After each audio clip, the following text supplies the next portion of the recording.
Hello everyone, I am dealing with the chapter moving charges and magnetism, and this is my 5th session. So in my previous session I discussed about Biot-Savart's law and its application. So we have seen that according to Biot-Savart's law, the magnetic field dB is equal to mu naught by 4 pi I dl sin theta by r square. This is the formula. Using this formula, we have derived the magnetic field at a point on the axis of a circular current carrying wire. So in today's session, let us discuss about Ampere-Circuital law. Coming to Ampere-Circuital law, this is one more method to find the magnetic field. As we have already seen in Biot-Savart's law, we use that Biot-Savart's law formula to find the magnetic field. Similarly, this is one more method in which we can find the magnetic field, and this one is very much similar to the Gauss law in electrostatics. The Ampere-Circuital law states that the line integral of the magnetic field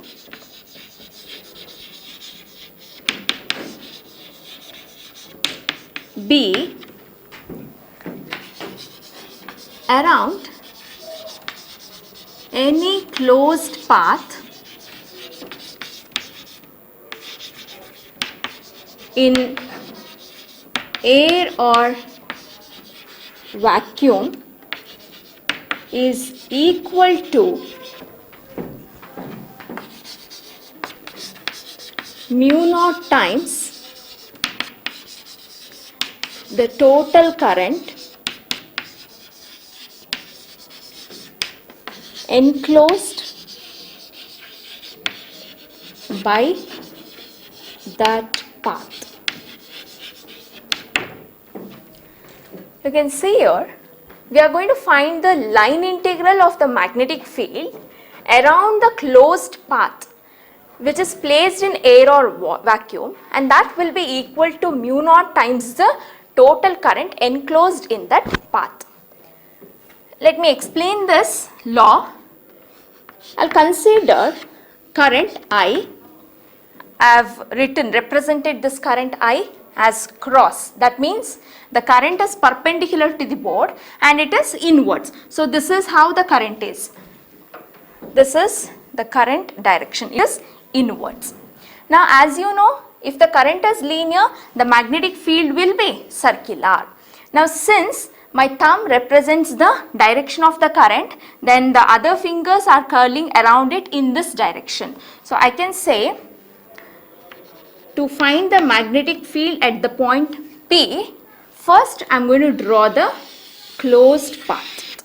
And this closed path represents the magnetic field and its direction will be in this direction, that is using the right hand curl rule. I am going to say that thumb represents the direction of the current, then magnetic field will be in this direction, that is clockwise.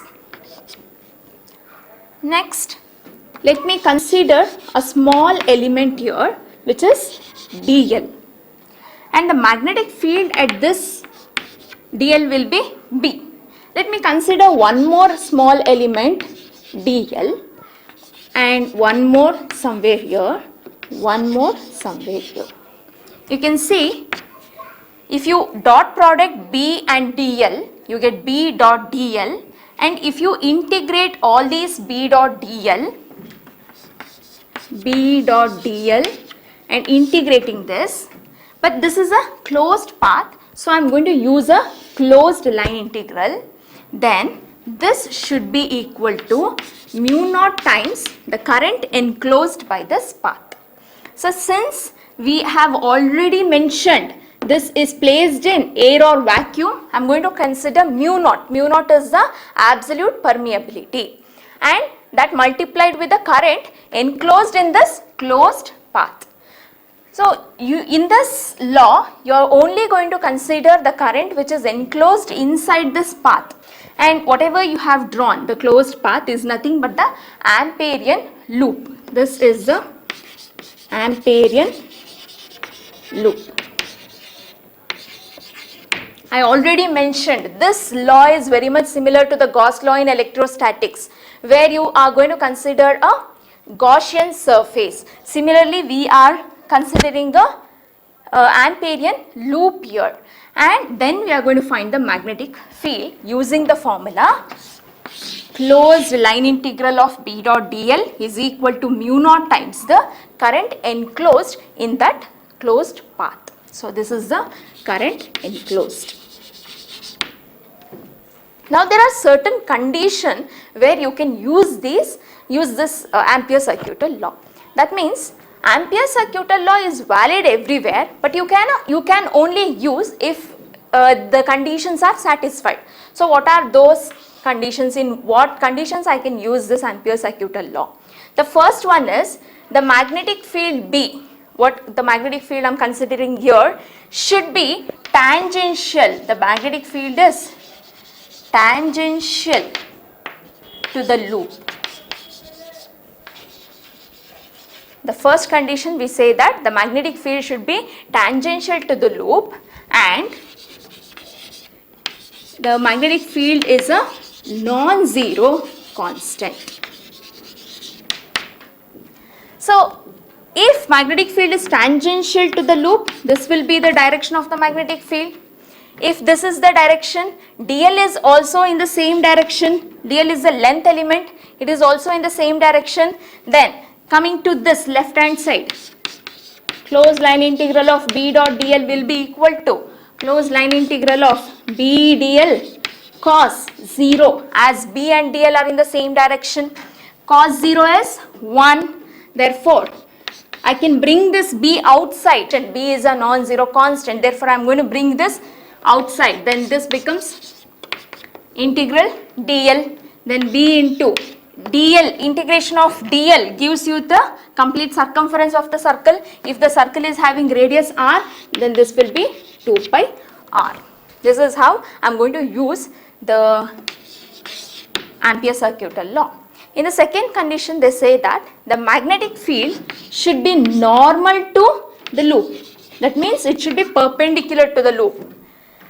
If this is the line element, length element dl, and magnetic field is perpendicular to it, then that means the theta will be 90 degree. You know, cos 90 will be 0. Therefore, magnetic field becomes 0 in this case.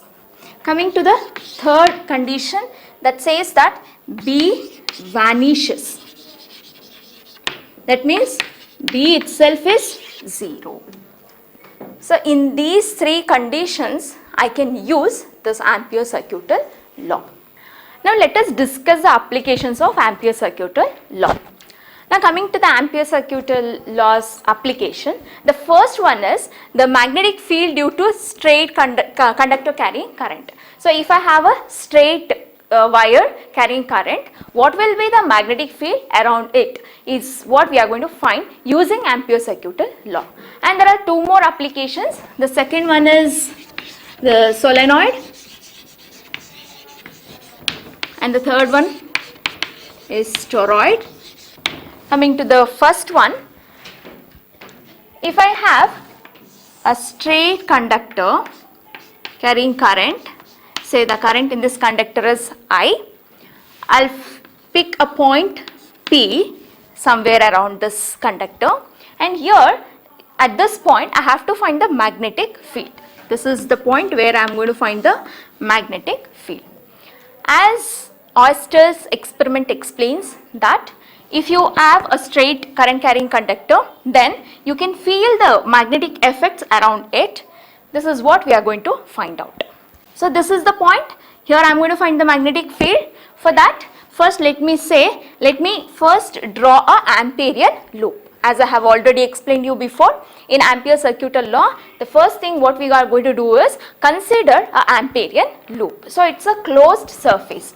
I am going to draw a Amperian loop here.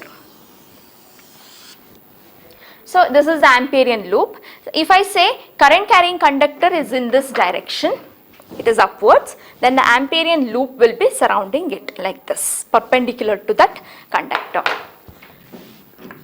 And the distance from the conductor to this point, let me say, is the r, which is nothing but the radius of this Amperian loop. Now to find the magnetic field, first I'll consider a small length element dl, and you know the dl will be in this direction, tangential. So coming to this, the dl will be tangential to this surface. So dl is in this direction. According to Ampere's circuital law, according to Ampere's circuital law, the closed line integral of B dot dl is equal to mu naught times the current enclosed in this closed path.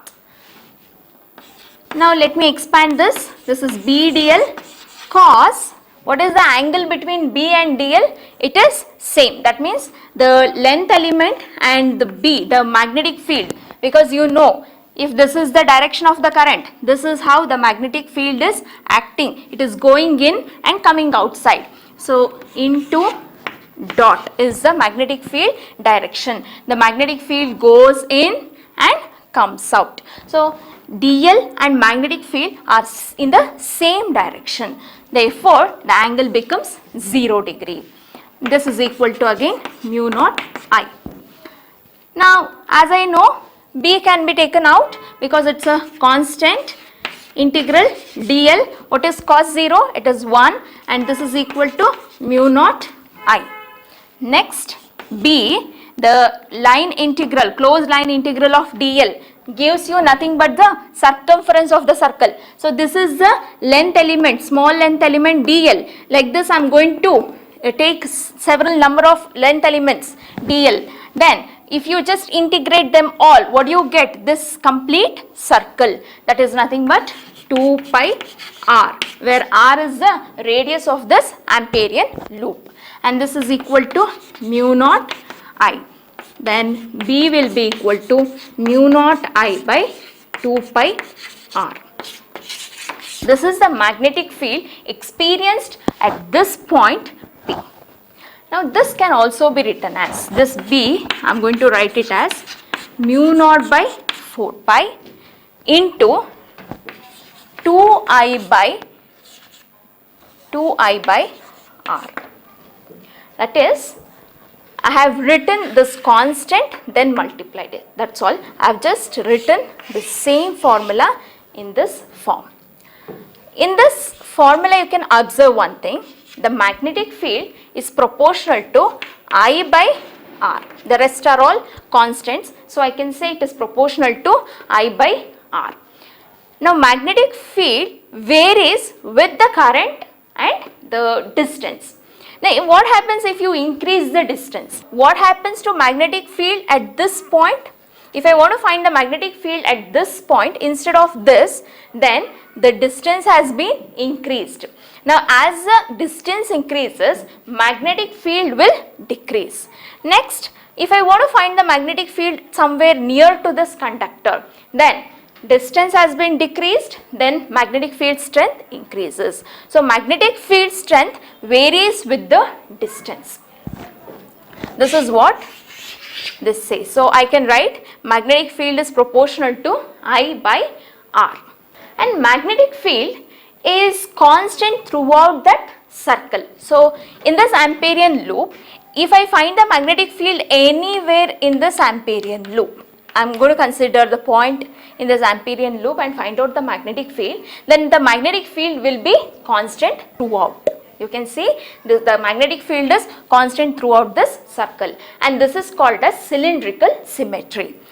And if you want to draw the magnetic field lines for this straight conductor, this is a straight current carrying conductor, and if you want to draw the magnetic field lines, they are going to take up a concentric circles.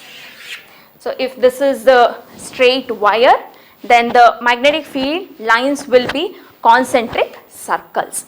And If you consider the first circle, the magnetic field strength is constant throughout this circle. And coming to the second, the magnetic field strength is constant in this circle. And coming to this, the magnetic field strength becomes constant in this circle. And these magnetic field lines are forming a closed path. That is what we observe in this case. So the next applications of Ampere's circuital law is the solenoid and the toroid. Coming to the solenoid, solenoid is nothing but a long insulating wire. If I consider a long insulating wire, and I am going to wound it closely in the form of a helix. So this insulating wire will be wound in the form of a helix. So this is how the solenoid looks. This is how the current is entering and leaving this solenoid.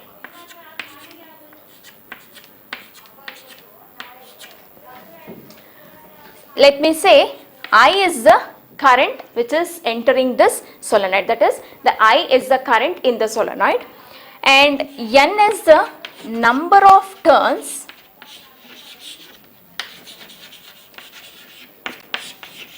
per unit length.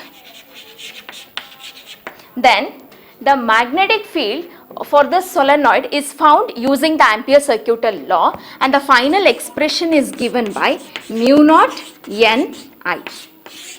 Magnetic field it will be equal to mu naught N I. As you know, mu naught is the absolute permeability, N is the number of turns per unit length, that is the number of turns in unit length, unit meter or unit centimeter, whatever it is. Next, coming to I is the current flowing in this solenoid. So solenoid will always be packed closely, that is each circle will be very close to each other, and you can see we are considering a long solenoid where its length is very much greater than its diameter. The next application of Ampere's circuital law is toroid. So consider this solenoid and bend it into a circle, then that becomes a toroid. So toroid can be defined as a hollow circular ring on which a large number of turns is wound closely. Now for that we have the solenoid which I am going to bend it into a circle. So this is how the toroid will be. It's a hollow circular ring.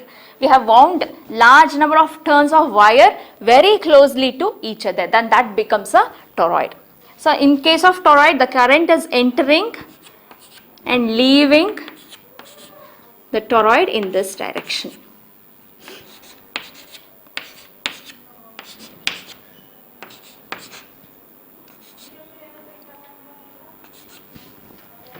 Next, here the magnetic field in this toroid will also be equal to mu naught I.